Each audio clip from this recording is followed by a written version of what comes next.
할렐루야. 할렐루야. 잘 집시다. 잘 오셨습니다. 잘 오셨습니다.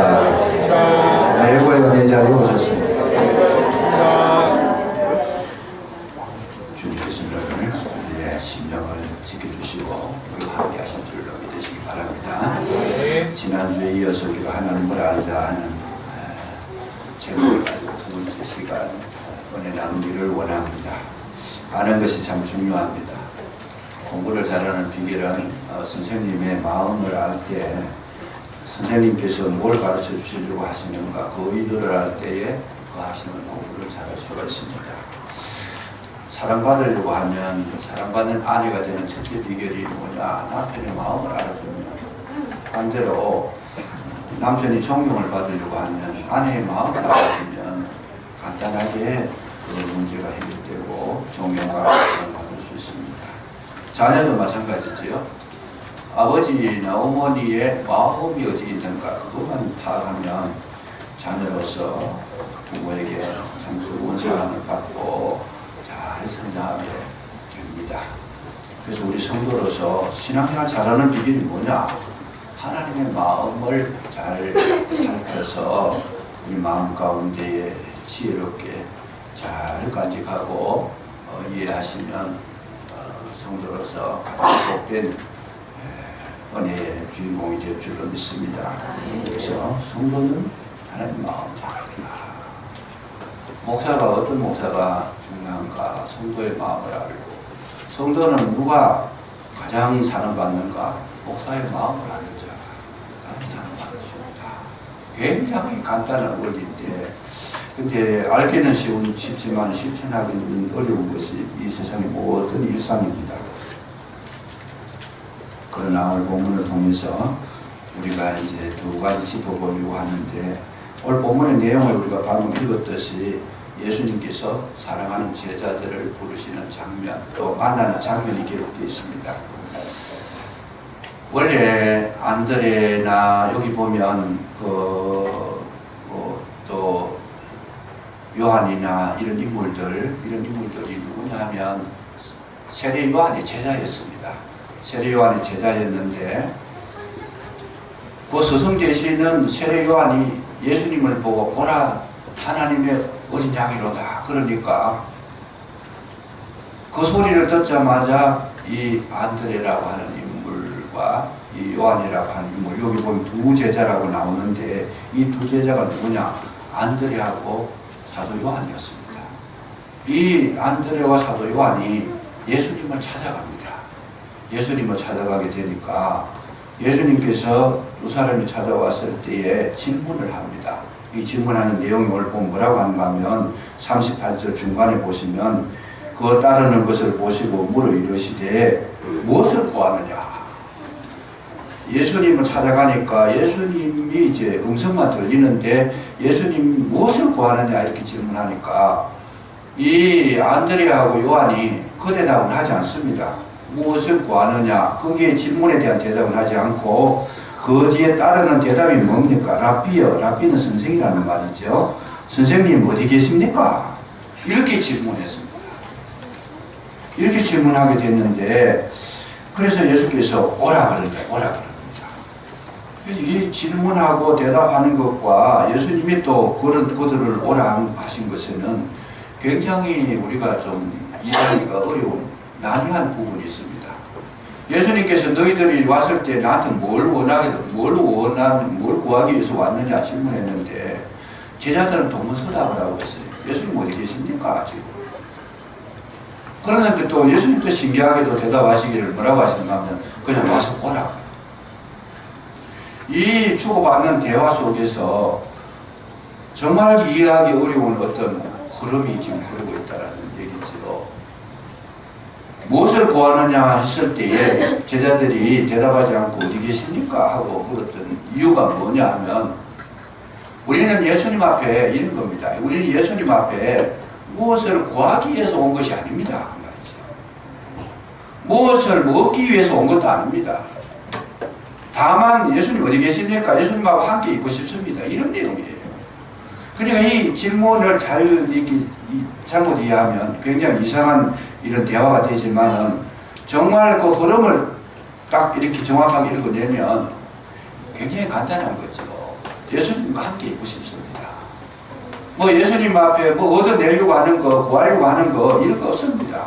뭐 알고 싶은 것도 별로 없습니다. 그냥 함께 살고 싶습니다. 그 예수님께서 그 말씀을 그것도 알아들으시고 그래 오늘하고 같이 와서 말하고 오늘 이 질문 속에서 우리가 느껴야 될 부분이 뭐냐? 여러분, 주님은 저와 여러분에게 의도하는 것이 뭔가, 또 우리는 예수님을 찾는 그런 목적이 뭔가를 분명히 보여주고 있습니다. 안드레는 예수님의 제자 가운데 1번 제자입니다. 1번 제자인데, 첫째 제자인데, 이 안드레는 별로 뛰어난 인물이 못 돼요, 보면. 예수님의 12제자 가운데에 베드로와 야고보와 요한은 항상 예수님 곁에서 따라다니고 이름도 자주 등장을 하지만은 안드레라고 하는 인물은 간혹 한 번씩 나타납니다. 그럼에도 불구하고 안드레를 첫째 제자로 삼았다는 거예요. 이 안드레의 마인드를 주님 보셨는지 어떻게 보셨느냐? 그냥 예수님하고 함께 있습니다. 나는 구하는 것도 없고 뛰어난 인물이 되고 싶은 것도 아니고 모든 것을 내가 차지하고 싶은 것도 아닙니다. 나는 그냥 예수님과 함께 살고 싶습니다. 여러분, 처음이라는 것은 참 중요합니다. 자녀를 낳아도 첫 아들을 굉장히 소중하게 여기잖아요.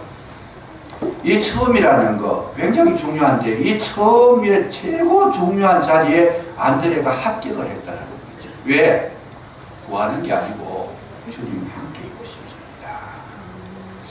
오늘 저와 여러분 신앙생활 하실 때 교회 오셔가지고 뭐 구하는 거 참 많을 것 같습니다. 하나님 이래 해주시고 저래 해주시고 건강도 주시고 물질도 주시고 세상에 인기도 주시고 하여튼 좋은 걸 다 주십시오. 그러고 싶지만은 사실은 그보다 더 위에 한 수 위에 높은 게 뭐냐? 여러분 얻어내는 것보다 주님과 함께 있는 것이 가장 하나님의 기쁨이 되는 줄로 믿으시기 바랍니다. 우리는 그냥 주님하고 살고 싶어서 오는 거예요. 교회도 왜요? 교회도 뭐 얻으려고 오는 게 아니고 드리려고 오는 거고 함께 있고 싶어서 오는 것이 교회지. 자꾸 받아내려고 하면 그것은 합당치 않다. 여러분 자녀도 보면 맨날 아버지 앞에 와가지고 돈 뜯을 궁리만 해나가고 있으면 이제 뭐 결혼시키고 다 키워놨는데 그럼에도 불구하고 부모한테 찾아오면 올 때마다 뭐 얻어갈 거 찾은 거고 그래서 부스부스 뒤져가지고 자기 필요한 거 다 가져가 버리고 그런 자녀들은 참 부모 보시기에 뭐 그거 보고 뭐 좀 책망하고 그러지는 않겠지만 마음에 참 어떤 면에서 섭섭함이 있을 거예요. 항상 우리는 뭘 해야 되느냐? 우리의 기본 자세는 여러분 주님과 늘 함께 계시는 것이 목적이 되시기를 주의 이름으로 축복합니다. 예배도 함께 있고 싶어서 오시고 싶고 또 이런 가정에도 주님과 함께 있고 싶어서 주님 우리 가정에 계십시오. 그냥 같이 사십시다. 함께 있고 싶어서 그렇게 가정 속에서 그렇게 주님을 사랑하는 마음으로 표현하고 어디를 가든지 그래서 저는 요즘 기도가 뭐 그렇게 합니다. 이거 뭐 지도를 조금 알고 나서부터는 제일 중요한 게 뭐냐? 지난번에 그 성지소리 갔을 때 기도 제목 하나가 적어서 용복의 벽에 꽂아놓으면 이루어진다 그래요.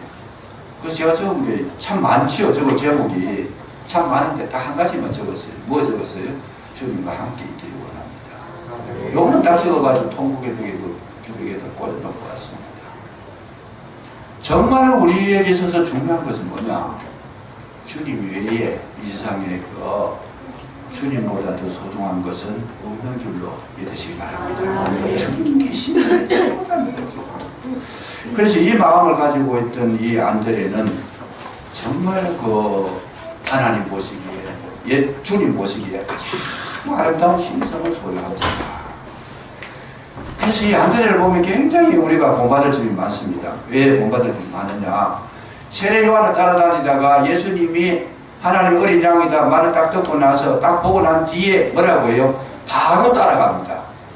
바로 따라가면서 그 주님을 발견합니다. 하나님의 어린 양이다 하는 것을 그는 벌써 깨닫고 있습니다.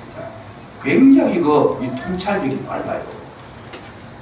통찰력이 빠를 뿐만 아니고 그는 자기의 마음의 결정도 굉장히 빨리 합니다. 서성이 세례 요한을 따라가다가 진짜 생명의 주가 오신 예수님을 딱 보고 난 뒤에 곧바로 결정해버립니다. 나는 생명을 찾아가겠습니다. 영원한 나의 주인이 되시고 생명이 되신 그분을 내가 따라가겠습니다. 이 세례 요한 밑에 있던 그 제자의 생활을 오래 했지만은 정말 생명을 발견한 다음에 순식간에 기적을 해버립니다. 뿐만 아니라 그는 그 주님을 만나고 난 뒤에 제일 먼저 했던 일이 뭐냐? 자기의 형제는 베드로를 찾아갑니다. 베드로를 찾아가서 내가 예수님을 만났다. 그런데 예수님을 만났다고 이야기하지 않고 뭐라고 말해요? 메시아를 만났다. 여러분, 이 안드레라고 하는 사람이 굉장히 머리가 아주 그냥 영성하고 이 영적인 안목도 뛰어난 사람입니다. 벌써 딱 보고는 이 사람은 메시아다. 메시아다 그러면서 형님도 와서 봐라고 말이죠. 이런 인물은 정말 그냥 이 세상 속에서도 참 보기 드문 사람입니다. 뿐만 아니라 이 안드레는 항상 보면 자기를 감추고 살았던 사람이다 알 수 있습니다. 이름도 없이 빛도 없이 그냥 주님께서 지키시는 대로 순종하고 무슨 일이 있어도 그 뒤에서 뒷바라지 하기를 좋아하는 인물이었지 드러나기를 좋아하지 않았다. 그래서 예수님께서 이 사실을 알고 안드레를 높이 띄워주지 않습니다. 왜? 안드레 자체가 그걸 별로 좋아하지 않아요. 그래서 안드레가 소개한 베드로를 오히려 수제자로 삼으시고 안드레는 가만히 보면 500리의 기적을 일으킬 때도 다른 사람보다 보리떡 5개와 물고기 2마리 가졌던 소년을 예수님께서 인도하고 난 다음에 예수님께로 인도하고 난 다음에 큰 기적을 행합니다. 그 축사하고 기도하고 나니까 5,000명이 먹고도 12가족이가 남았더라. 그 뒤에 안드레의 이름은 사라집니다. 안드레는 중요한 역할을 하고 난 뒤에 그냥 없어졌더라. 그래서 오늘날 우리가 신앙생활 할 때 하나님께서 누구를 기뻐하시는가? 물론 베드로의 이름이 유명하고 잘났지만은 그러나 정말 그 속에 내면에 들어가 보면 주님께서 누구를 제일 사랑하시고 제일 주님의 머리에 기억에 남았을까? 안드레라고 하죠. 세상 사람들이 살아가는 데에 여러 종류의 사람들이 있습니다. 난 사람도 있습니다. 던 사람도 있습니다. 근데 이 안드레를 표현할 때는 된 사람이잖아요. 사람이 됐다. 된 사람. 이런 희생을 가진 자, 이게 희생적인 마인드를 가진 자를 하나님께서 귀하게 여기시고 그를 통해서 이 땅에 하나님 나라를 이루어 가시더라는 거예요. 이게 정말 저와 여러분이 가져야 될 이 마음인 줄로 믿으시기 바랍니다. 사랑 받습니다. 유명한 인물 뒤에, 그 인물도 중요하지만 인물 뒤에 누구가 있었는 게 더 중요해요. 바울이 위대했지만 그 바울을 정말 데리고 와서 하나님 나라에 귀하고 존귀하게 쓰임받도록 만든 자는 누구냐? 바나바였습니다.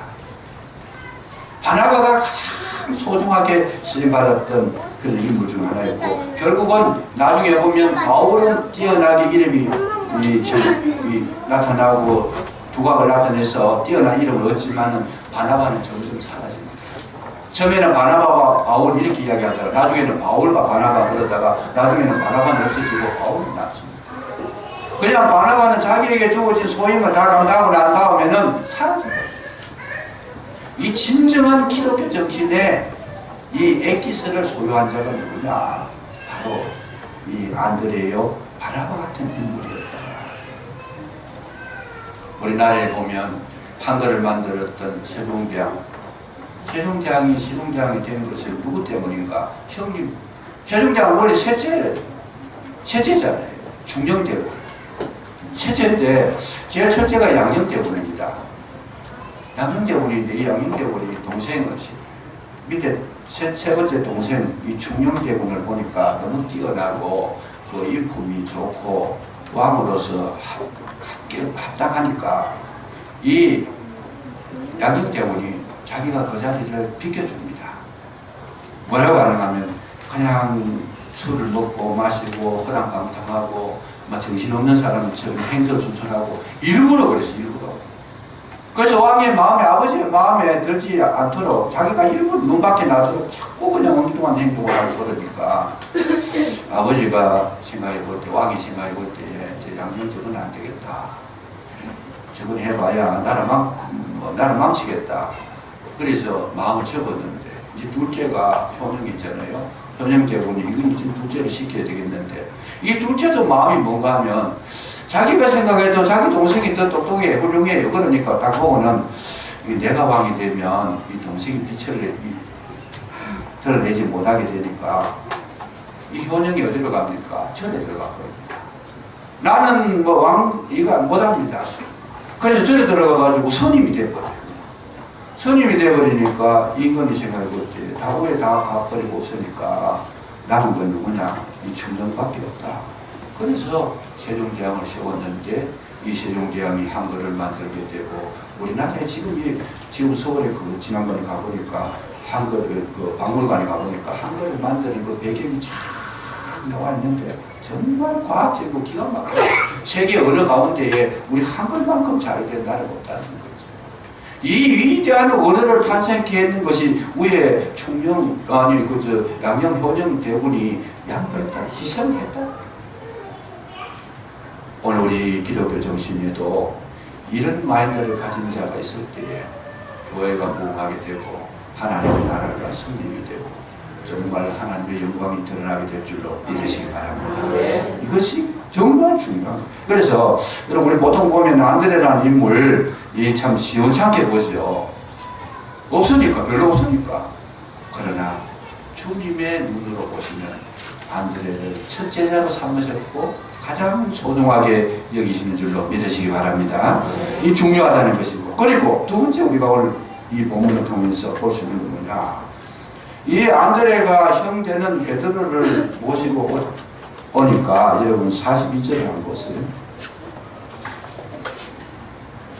42절을 보시면 데리고 예수께로 오니 예수께서 보시고 이르시되 네가 요한의 아들 시몬이니 장차 개발하리라.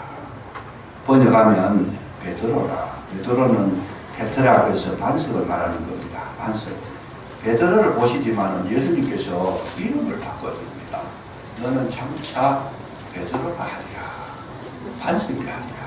이렇게 이름을 지어줬다는 거죠. 저는 오늘 이 본문을 통해서 우리는 정말 하나님께서 어떻게 역사하시는가 하는 걸 우리가 알 수 있는데, 여기에 장차 너는 반석이 되겠다 이렇게 말씀하셨는데 뭐라고 하셨어요? 베드로 앞에 뭐라고 붙였어요? 장차 될 것이다. 지금 이 요한의 아들 시몬이라는 말은 흔들리는 자다, 갈대라는 뜻이잖아요. 아주 이 베드로는 성질도 급하고 자주 마음도 바뀌고 이 말도 참 겸손하게 하고 이 좀 인간적으로 좀 모질한 사람이에요. 어떤 면에서는. 그래서 이렇게 굉장히 실수도 많이 하고. 그런데 장차 너는 베드로가 되게 하겠다. 여러분 이 말씀의 진원지가 뭔지 아십니까? 주님의 마인드를 우리 읽어낼 수 있습니다. 주님은 어떤 분이냐? 여러분 약한 자를 부르셔서 베드로를 반석이 되게 하시는 줄로 믿으시기 바랍니다. 이게 주님의 마음이라는 거죠. 오늘 이 부분을 우리가 깊이 있게 이해할 필요가 있습니다. 우리는 무슨 일을 맡기면 내가 뭔가 다 갖추어서 일을 하려고 하는데 절대로 주님은 그런 마음 없다는 거예요. 주님께서 사람을 불러 사용하실 때에 정말 베드로같이 자주 흔들리고 성질도 급하고 정말 이거 실수도 많고 인간적으로 많이 결핍한 사람, 그런 사람이지만은 주님은 어떻게 하시느냐? 장차 반석이 되게 하겠다. 이 말씀은 내가 너를 만들어 나가겠다라는 것이지. 여러분 우리 주님은 오늘도 세상에 뛰어난 자, 완벽한 자, 정말 실수도 하지 않는 자, 정말 완전히 갖추어진 자를 부르시는 것이 아니고 연약한 자를 부르시는 줄로 믿으시기 바랍니다. 그래서 주님께서 가장 기뻐하시는 것이 뭐냐? 그냥 단순한 마음으로 주님을 만나겠다고 그러고 전도 받아가지고 이 베드로가 의심 없이 주님을 따라왔어요. 주님이 가장 기뻐하시는 것은 그 마음에 순종하는 겸손한 마음만 있으면 나머지 문제는 내가 하겠다는 거예요. 너 부족하냐? 부족한 건 내가 채우겠다. 네가 없느냐? 없는 것도 내가 얼마든지 풍성하게 채우겠다. 네가 지식이 없으면 내가 가르쳐 주겠다.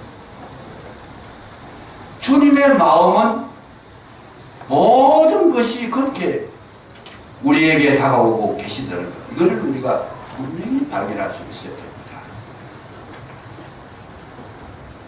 완벽해서 내가 주님의 나라를, 완벽해서 주님의 교회를 내가 도와드리겠다. 주님은 우리의 도움을 필요로 하시는 분이 아닙니다. 도움이 필요한 것은 우리가 주님의 도움이 필요하지 주님이 우리의 도움을 필요로 하시지 않아요. 우리 자꾸 이렇게 뭔가를 완벽하게 하려고 하다 보니까 그 마음에 평화가 없어요.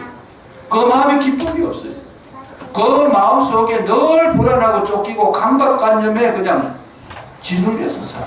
예수 믿는데 늘 그렇게 불안하고 염려가 많고 어떻게 살까, 어떻게 이런 일을 처리할까, 어떻게 그러면 그 마음에 평안이 없잖아요. 그런 걸 주님은 기뻐하실 리가 없습니다. 그런 것을 주님께서 좋아하실 리가 없습니다. 우리가 예수를 믿어가지고 여러분 정말 은혜를 받으면 내가 예수님에게 은혜를 주는 것이 아니고 주님께 우리가 은혜를 받는 거잖아요. 내가 주님을 도와주는 게 아니고 주님께서 나를 도와주는, 내가 완벽하게 다 갖추어서 무엇을 해보겠다 그 생각을 하는 그 순간 그는 이미 무너진 겁니다.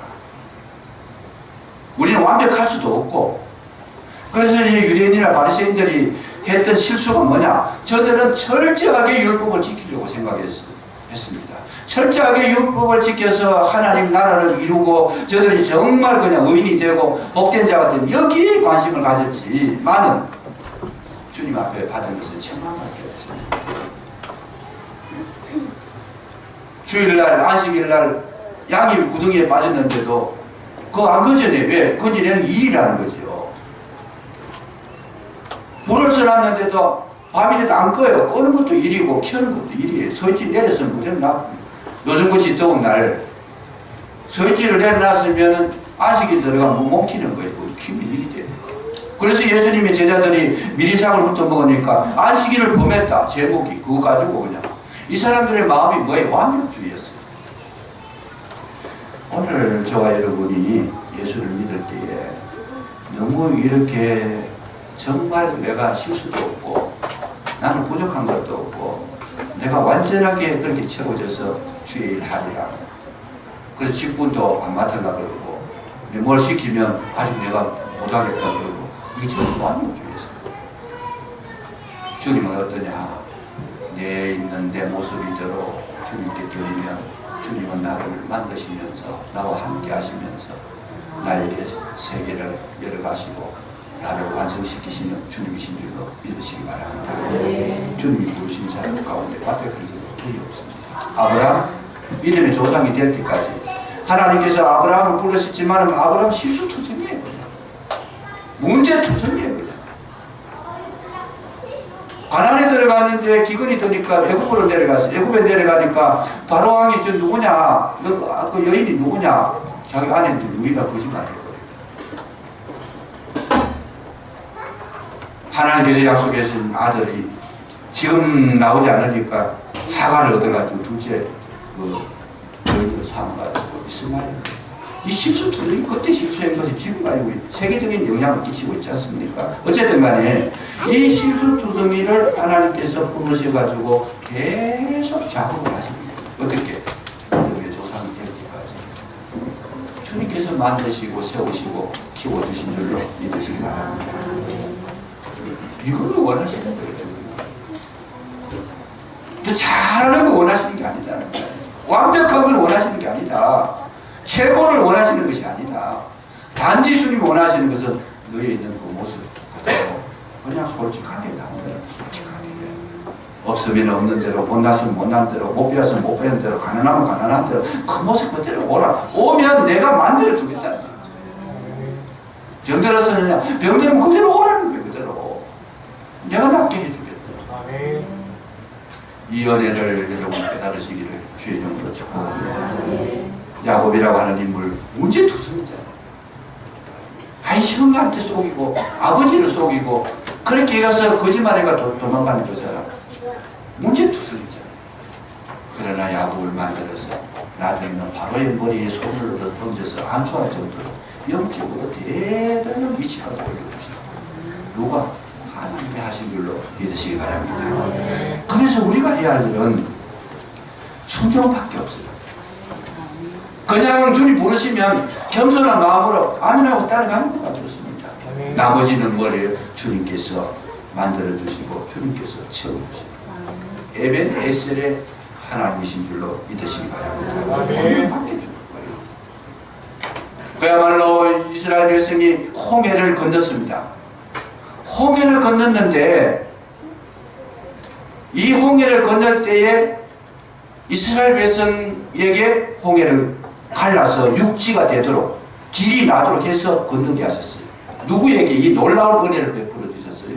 그냥 애국을 떠나라 그랬을 때에 그 말씀에 순종해서 애국을 떠난 자들은 모두 홍해를 건너게 된 줄로 믿으시기 바랍니다. 그냥 순종인 것밖에 없어요.